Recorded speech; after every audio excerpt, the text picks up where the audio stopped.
ఒకరోజు రాత్రి ఒక మంత్రి ఫోన్ చేసి, నేను చీఫ్ ఇంజనీర్గా పనిచేసేటప్పుడు పలాని పని చెయ్యి అన్నాడు. నేను చెయ్యను సార్ అన్నా. చెయ్యను సార్ అంటే ఆయన ఫోన్లోనే నన్ను బాగా తిట్టినాడు. తిట్టి నేను చెప్పినాను, సార్ మీరు నన్ను తిడితే నేను కూడా మిమ్మల్ని తిట్టా, నేను కూడా అరుస్తా. నేనేం తప్పు చేసినానా? చేయలేదు కదా, ఎందుకు అట్లా మాట్లాడతారని నేను గట్టిగా మాట్లాడినా.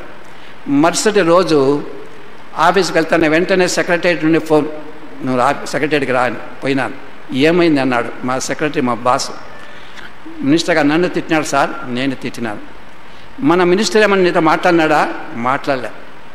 అది ఏమీ జరగలేదు, అన్నీ కూడా సాఫీగా జరిగిపోయినాయి. వీటన్నిటిలో కూడా దేవుడు నాకు విజయం ఇచ్చినాడు. నేను రిటైర్ కావాలా 2002వ సంవత్సరము జూలై నెల 31వ తారీఖున నా పదవి విరమణ. ఆ దినమున వార్త వచ్చింది, నీకు పొడిగింపు వస్తుంది అని. ముఖ్యమంత్రి చాలా వేరే మీటింగ్లు ఉన్నాడు, ఫైలు సంతకం కాలే. ఒక ఐఏఎస్ ఆఫీసర్ ఫైల్ తీసుకొని పోతే ముఖ్యమంత్రి గారు దానిలో సంతకం పెట్టినాడు. మీరు ఏం రాసుకుంటారో రాసుకొని పోండి అని సెక్రటరీకి ఇచ్చి పంపించేసినాడు. ముందుగానే మాట్లాడి ఏం చేయాలనే టైం కూడా ఆయనకు లేదు.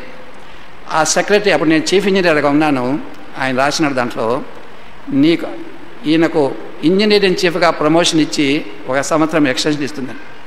ఆ పోస్టే లేదు నాకు అప్పుడు. అయినా కూడా దేవుడు నాకు అనుగ్రహించినాడు. ఇవన్నీ కూడా దేవుని యొక్క కృపని.